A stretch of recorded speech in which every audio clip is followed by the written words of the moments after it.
Okay? Rotate and stop by feel.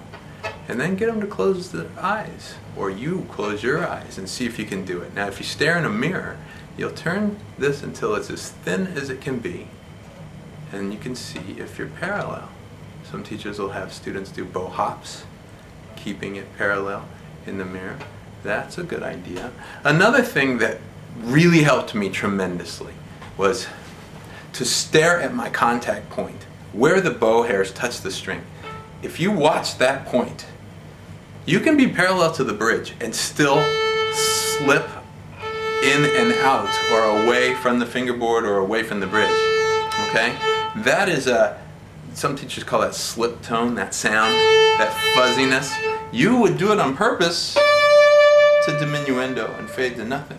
But just because you are bowing down bow does not mean your bow should drift away. It's like driving on a highway. You don't want to drift from one lane to another.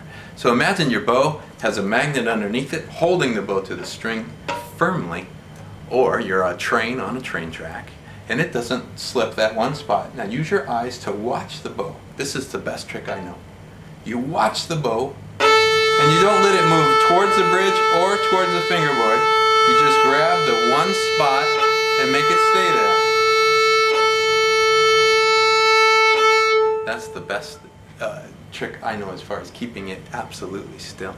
And there's one other thing that's kind of interesting, and that is the bow. If I go up bow with the bow pulled, let's push it forward. See it drift away from the bridge? And if I go down bow with it this way, you see it drift away. But what if I reverse that? What if I pull the bow in a little bit on an up bow? It pulls to the bridge, right? Now with the firmness of my bow hand, not squeezing, it's like you're holding a large glass of water. You don't have to squeeze it really hard, but it's firm, so it doesn't slip. Now you pull in just a tiny bit, so it's no longer parallel exactly. And that firmness in the hand and that angle that you created will hold the bow in one place. Then on a down bow, you'd have to go the other way. Same idea. So it would be this. A different teacher called that figure 8 bowing. It's a neat idea. It helps you feel the bow grabbing the string and staying in one place. I don't do it all the time, but sometimes if I have a really long note, especially an up bow, I'll pull in. So I'm not parallel to the bridge, but it doesn't slip. Now, if you do too much, you'll jump the bridge with the bow, so you must be careful. But the first thing to do is rock and find it parallel to the bridge. Then see if you can't stare at the bridge and keep it in that one spot. Okay? So it doesn't slide around.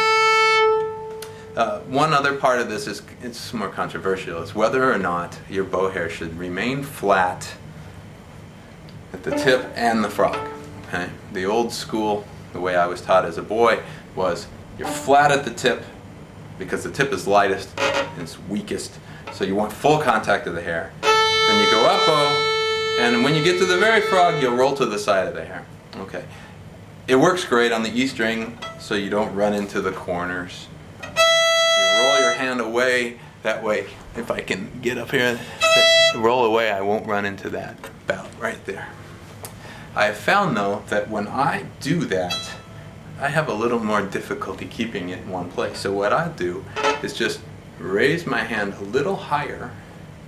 So instead of being down here, I'll be here. And then I keep full contact with the hair, all the way here to here. And if I ask a student to play to the frog, I mean between the first and second fingers. So flat hairs all the way to this point between the first and second finger. So when you're practicing straight bows, try keeping the hair absolutely in full contact. Some people would say, well, even if you roll out to the side, you can still keep full contact. I guess that's up to you. I try and keep it very flat. There's a little bit of a roll. You go all the way to the point between the first and second fingers, right there, and then turn it around. And try and keep it from slipping around, okay? So remember to start with small bows. Just a little bit of bow. When you master that, I'm looking backwards or sideways there. When you master that, use a little more bow. And then a